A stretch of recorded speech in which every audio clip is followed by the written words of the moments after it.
From MTN, the Montana Television Network, this is Face the State.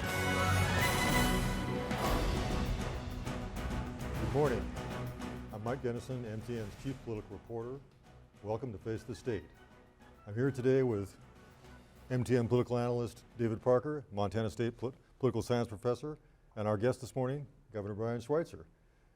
We're here to talk about a lot of things today, all things political, but we're also going to talk about the governor's new book.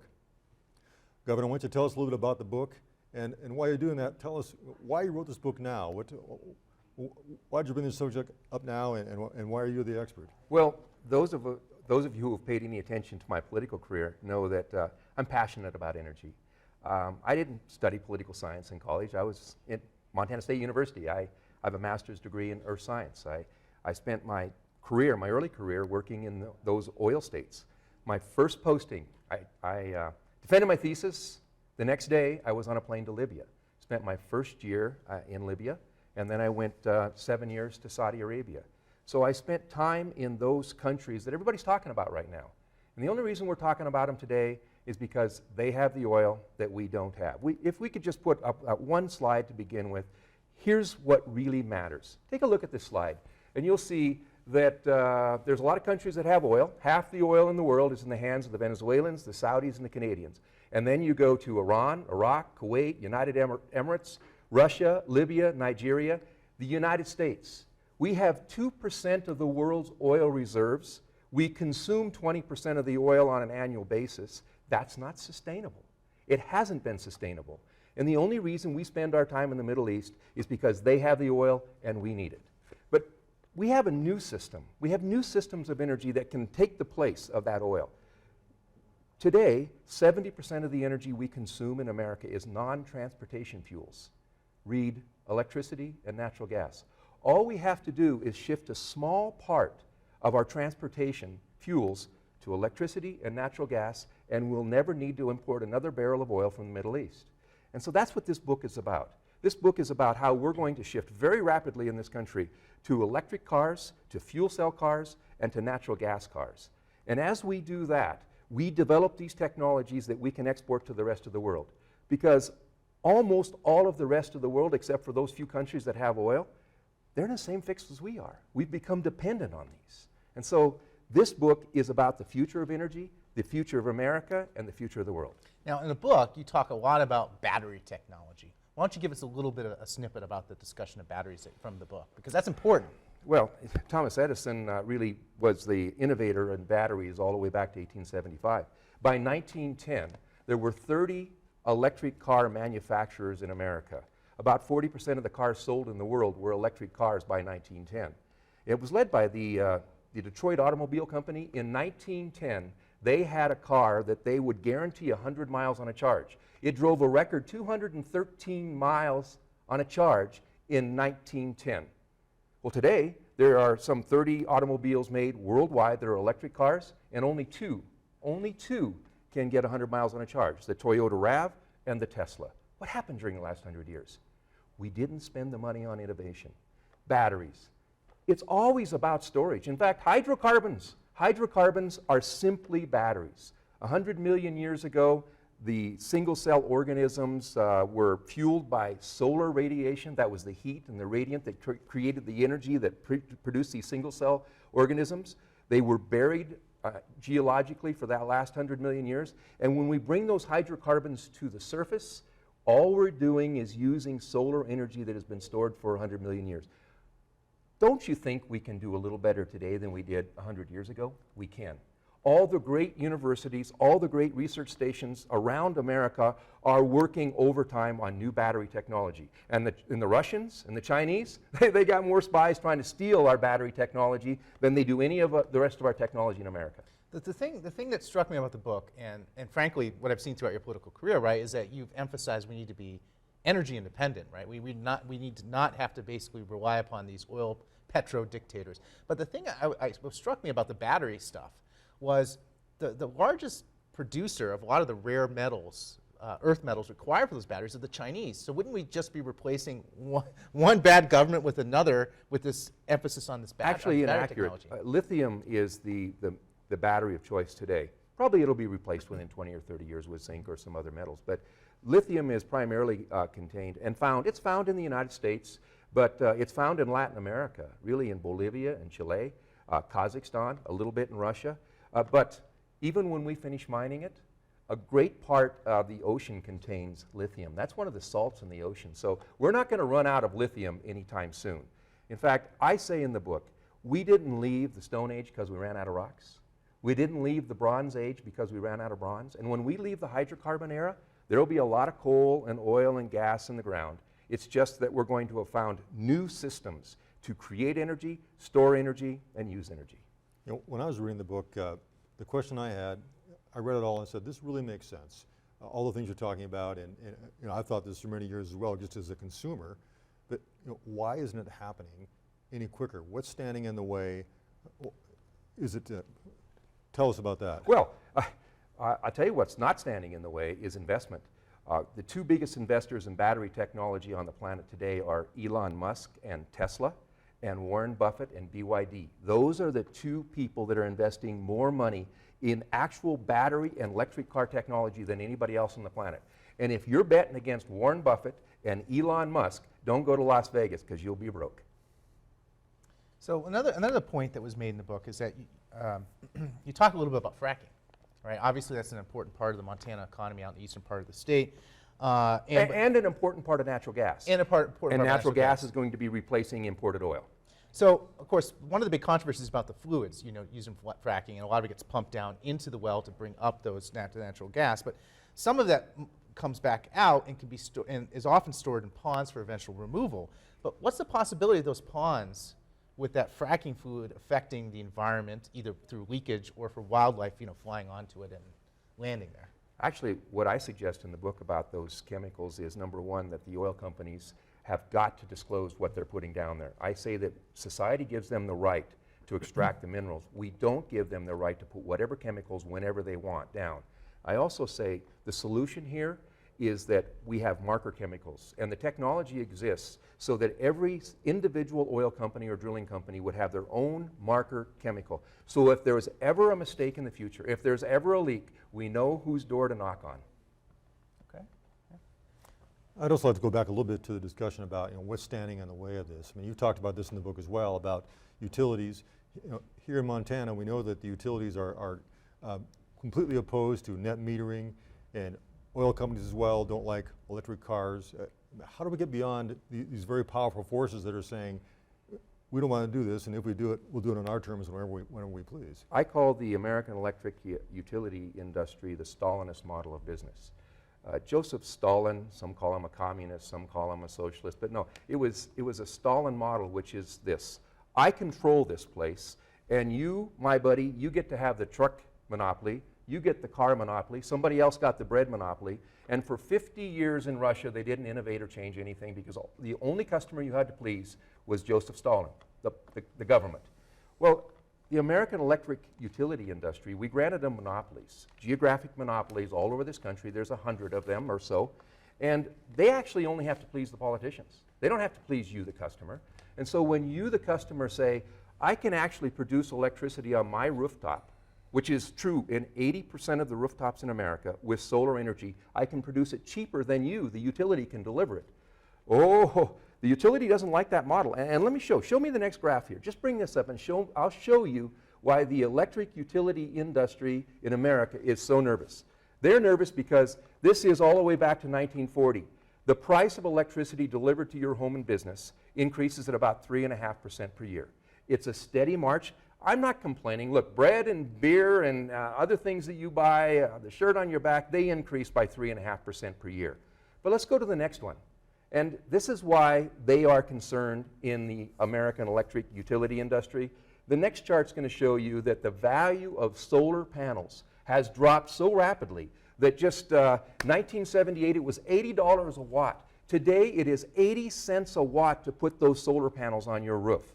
Now, at the same time that you have the electric utility industry increasing by 3.5%, you've now dropped the price of solar panels that on 80% of the roofs in America, you can produce your own electricity cheaper than they can deliver it. Aha, but here's the catch. What are you going to do at night? So with net metering, the consumer says, I'll produce it during the day, and I will send that electricity to you. By the way, almost all of America, electricity in the middle of the day is worth a lot more than in the middle of the night because that's when we consume the most.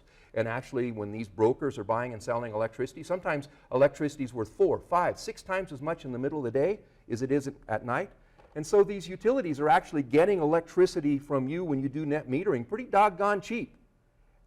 But you have to have the utility because they're your battery at night. You've still got to be connected to that utility because what are you going to do about a battery at night? Well, here's the next problem. Bring up that next slide. The price of lithium batteries are dropping as fast as those solar panels.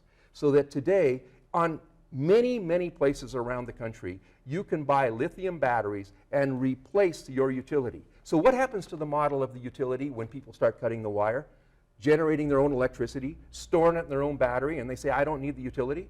As they start cutting the wires, fewer and fewer customers are going to be paying for those installations. That means the price of the electricity will go up even faster. Unless the American electric utility industry thinks of a new model, they're going to become the Lehman Brothers and the Pan Am of the future of business in this country. So what's the policy solution to make this a reality? That's the key. Time of use metering. Listen, I say in the book that people are on the defensive. All over this country, utilities have allowed net metering, which means to say if you produce electricity in the day, it goes to the utility and they'll trade you kilowatt hour per kilowatt hour in the night when you need it, right?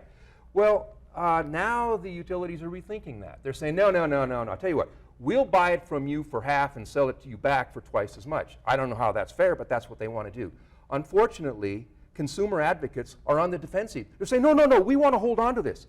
No. What we ought to do is say to those utilities, this is capitalism. There ought to be time of use metering. About 25% of the meters in America are these smart meters, so that you can buy electricity at different times in the day at different prices. It drives consumers to make the right decisions to use electricity at night on their dishwashers and their clothes dryers and other appliances. Use less in the day, use more at night. It means they don't have to build new transmission, new generation. You need time of use. We need real-time pricing so that the value of my electricity when I produce it on a rooftop is actually 3 or 4 times what it is at the next night. We cannot allow the American electric utility industry to tell us what to do. They're a monopoly. They're supposed to serve us. And if they can't get that right, you're going to put up solar panels, you're going to use lithium batteries, and it'll be the end of the American electric utility industry. But we also won't import oil, and we won't send our sons and daughters to war in the Middle East to protect the oil supplies for the most anti-woman, anti-Christian, anti-Jewish, anti-democracy regimes on the planet. Well, but we come to 2017 at the Montana legislature, and let's say you're governor. What would be the 1 or 2 things that you would do to start moving us toward this reality that you'd like to see? Well, I absolutely would be full on in opposition to what Northwestern Energy is going to attempt to do, which is to get rid of net metering. Northwestern Energy right now, about every second year goes before the Public Service Commission. Mike, you cover this all the time. And every time they go before them, they say, we're trying to protect the consumers of tomorrow. So that's why we have to invest more in generation and more in transmission. And then they show you a chart that the price of, the consumption of electricity is going to go up 10 years, 15 and 20 years from now. So they tell the Public Service Commission, we need to raise the rates this year by 4% so that we can afford to build new generation and transmission. Well, here's the problem. If you have rooftop solar and wind projects all across Montana, you don't need new generation built by Northwestern Energy. You don't need new transmission. So it means that that business model of always demanding more becomes obsolete. In 2017, we cannot allow Northwestern Energy to get out of net metering. In fact, we ought to say to Northwestern Energy, why don't you join the rest of the world with time of use meters?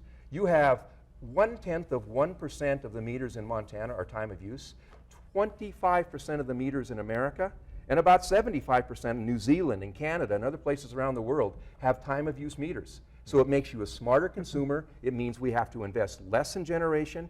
People will use the electricity smarter, and it will drive us to electric cars.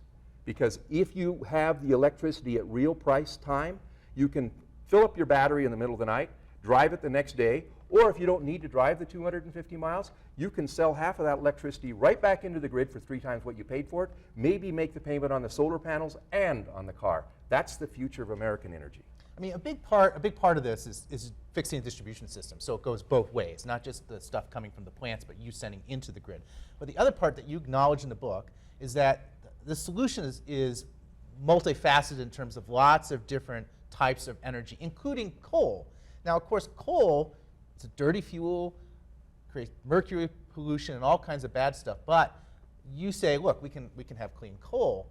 Well, but to do that, that's expensive. How are we going to pay for that? Not exactly. What I say in the book is that 10 years ago, I was an advocate of coal gasification, and I explain that we've had the technology for nearly 100 years. In fact, in Beulah, North Dakota, there's a coal gasification plant that was completed in 1984 that produces natural gas. And then they sequester, in other words, they store or they pump all of the CO2 back underground and enhance oil production. And I mentioned that we have already identified geologic structures in the United States that could store up to 25% of all the CO2 that would be produced over the next 40 years. Here's the problem with coal. Back in those days, natural gas was worth $10 an MCF. Today it's worth $3 an MCF, and it costs $7 to gasify coal. Coal's got a problem because there's cheaper energy supplies. Solar's cheaper, natural gas is cheaper, and as these coal plants reach their age of obsolescence, people aren't replacing them. 10 years ago, 52% of the electric supply in America was coal. Today it's about 35%. I predict it'll be about 22% in another 10 years. So that's bad for the Montana economy, though, right? Well, listen, ultimately, not politics decides this. The winners and losers will be decided by the economy. What's cheapest? Capitalism decides this. What is the best buy? What can the consumer get at the lowest price and the best service? And if coal can compete, well, they'll be part of the future. But I don't think they will. Let me tell you why. Because the coal industry and the electric utilities who use coal, they say CO2 and mercury, not that big a problem. And some of the environmental communities say there's no such thing as clean coal. So on one side they say no such thing as clean coal. The other side says there's no such thing as a problem. That means coal probably isn't going to be a big part of the future. Okay. Let's talk a little bit about politics. We've talked a lot about energy, and we'll talk a little bit more about your political future, if there is one. But we have a governor's race coming up. You were one of the first governors, or maybe the first governor, to serve without having elected office beforehand. We have Greg Gianforte, a businessman from Bozeman, in that same position. Why wouldn't he be a good governor, and why should people re-elect Steve Bullock? Well, I don't know this fellow Gianforte. I've met him a couple of times, and yes, he is a businessman. But when I ran for governor, it was after 16 years of Republicans who had passed utility deregulation, who had budget deficits, who had been raising taxes, who didn't apparently know how to run a government. And I simply said, I'm going to run it like a small businessman. And so during my years, we didn't raise taxes. We built the largest budget surpluses in history. As you know, we invested more new money in education than any time in history. Steve Bullock becomes governor with a big budget surplus. He still has that budget surplus. He hasn't raised taxes. We have some of the lowest unemployment in the history of Montana, something like 4.1%. He's invested in education. He's very popular. Look, I said to somebody else, if you have a football team and the coach just finished the season 10-1, you're going to rehire that coach. And I think that's probably what Montana's going to do with Steve Bullock. Are you going to be involved at all in the 2016 cycle, helping out the Democratic Party here in the state? Well, I might. I'm usually trying to be helpful. I write some small checks, like a lot of people do. But I'm not in politics anymore. I've moved on. I'm a businessman. I'm in the natural resource business, and of course, I'm now an author. Are we sure that you're done with politics? I mean, you could become governor in 2020 again if you wanted to. There was talk, and usually this is the arc, right? You write a book, and then most people that are involved in politics, then they go on to other things. I mean, I've lived my life in chapters. As you know, I finished graduate school in Bozeman. I got my master's degree in soil science, and then I spent the next decade working overseas, mostly in the Middle East. I came back to Montana, ran ranches for the next couple of decades. I served 8 years as governor, the only governor elected, as Mike mentioned, that came directly from the business world, having not been elected to anything else. Why should it surprise anybody that I'll go on to the next chapter in my life? Okay. You talked about how well you did as governor, and in your view, and Governor Bullock as well as a Democrat. Why is it that Democrats can't seem to win the legislature in Montana and be a more dominant party, given the success? Well, I guess if you're worried about the demise of a political party in Montana, you ought to be worried about the Republicans. They fired all their staff and closed their office in Helen. I don't even know that they have a statewide office anymore. And as you probably know, 4 out of 5 of the statewide offices are held by Democrats. The legislature is made up of many of the rural districts, and as you know, there has been some gerrymandering, and it's tipped slightly to the balance of Republicans. It swings back and forth. The Republicans have controlled the legislature for most of the last 30 years. But as you've just mentioned, for the last, I guess it's been 11 years, there's been a governor who's been a Democrat. Well, I know Democrats are really excited by the fact they see the Republican Party, here they say, in disarray. They look at nationally and they're like, look at what's going on in the House of Representatives. They're all excited because they can't figure out who the heck the speaker is going to be. But there was a recent article by Vox. It's a great piece written by Ezra Klein. Basically says it's actually the Democrats that are in deep trouble. He says 70% of state legislatures, more than 60% of the governors, 55% of the attorney generals and secretaries of state are all in Republicans' hands. And of course, Republicans control both chambers of Congress. So isn't it really the Democrats that are in trouble nationally? And how would you lead them to electoral viability? Let me tell you who's in trouble. Both of these political parties. I think we have the highest percentage of people who say they're independents that we have in the last 50 years. People say, I don't trust the Republicans, I don't trust the Democrats, I don't trust anybody in Washington, D.C., and can you blame them? Well, but of course, most of those independents lean one way or the other. I mean, they either vote Democratic or they vote Republican. And they do, and they decide these elections.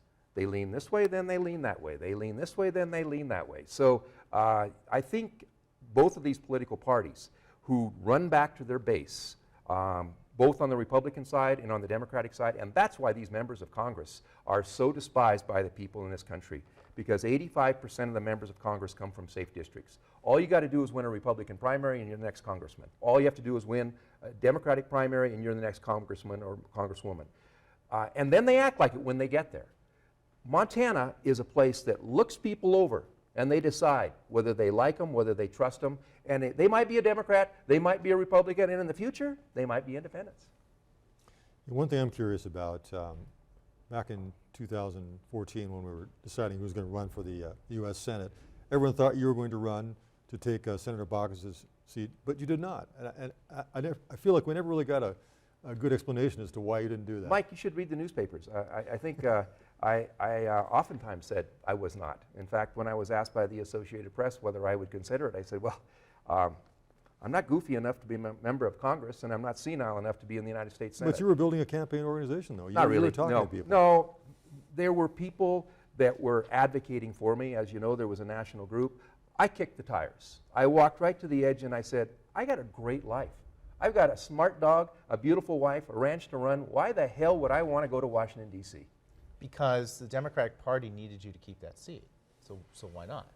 I didn't sign up for life to be in politics. You have a bunch of students that are studying political science at Montana State University, and a bunch of them want to go to work for a county commissioner or a legislator. And eventually, when they're 30 years old, they want to run for office. And then when they're 38, they want to run for Congress. And then when they're about 49, they want to run for the Senate. I didn't sign up for any of this. I'm an earth scientist. I've been in business. I'm a scientist. I'm a businessman. I did my 8 years.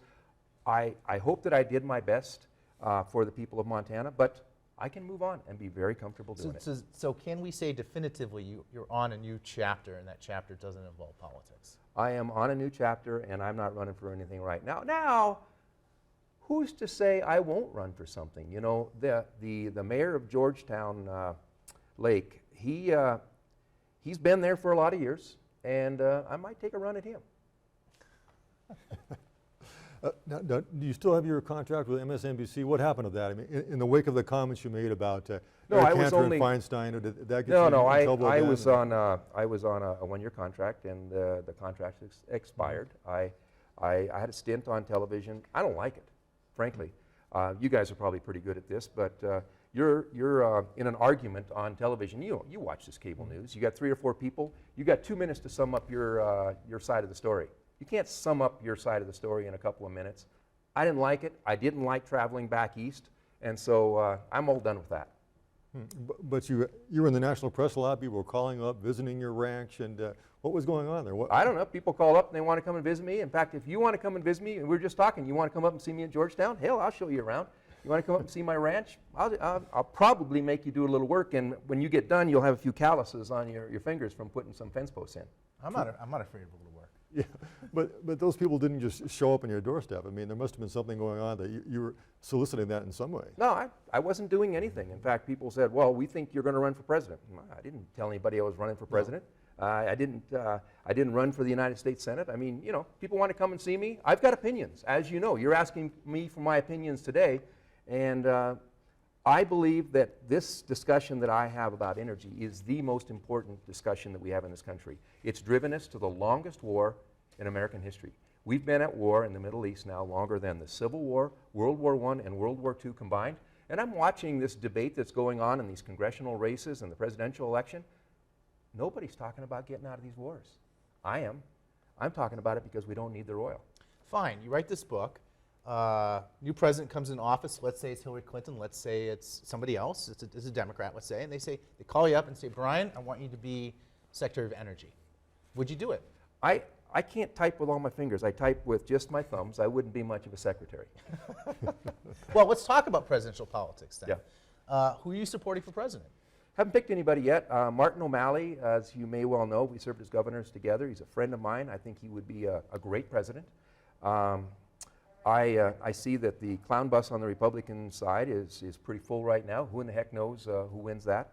It looks to me, honestly, like this is Hillary Clinton's race to lose. I think she's going to win the Democratic primary, and unless demographics change a lot between now and the presidential election, she'll probably win the election and be the next president. Are you comfortable with her being the Democratic nominee? Probably wouldn't be my first choice because I believe elections are about the future. And the problem with both Jeb Bush and Hillary Clinton is they want to talk about the future, but everybody wants to ask them about the past. And we need people who can articulate a future vision for this country. We need people to say how your life will improve, how your kids are going to get a better education, how your kids are less likely to go to war, how we're going to bring the price of energy down, how we're going to create jobs for the next generation. And as long as we are carping about what happened 5 and 10 and 20 years ago, we're not talking about the future. We're getting down to the end of our show here, but one thing I wanted to ask you about, you were talking about Hillary Clinton and who's running for president. How is that going to affect Democrats in Montana who want to portray kind of a different image than probably nationally? Is there any concern among Democrats here about who's at the top of the ticket? No. I think the last time, you correct me if I'm wrong, but I think the last time that a Democrat won in Montana for president was LBJ. So it's been a long time. Republicans probably going to win in Montana. There won't be much of a presidential campaign here. Republicans know they've got those electoral votes, and Democrats know they don't. Well, on that note, thinking about moving forward, how well do you think the Democrats are going to do here in the state? And we have about 30 seconds left in the election. Well, I think that Steve Bullock in particular has demonstrated that he is a good fiscal manager. I think he has managed the legislature quite well. I mean, there's actually 3 parties in the Montana legislature. There's the Democrats, there's the Republicans left, and there's the Republicans right. I think that he's managed to put a coalition together between the Republicans left and the Democrats, and that's the way he's run this state, and that's what Montanans expect. Somebody to stand in the middle, knock some heads together, and get things done. He's done it. Thank you, Governor. We've been talking with Governor Brian Schweitzer on Face the State this morning on MTN. I'm Mike Dennison, MTN's Chief Political Reporter. Thank you, and see you next week. You've been watching Face the State, a presentation of MTN, the Montana Television Network.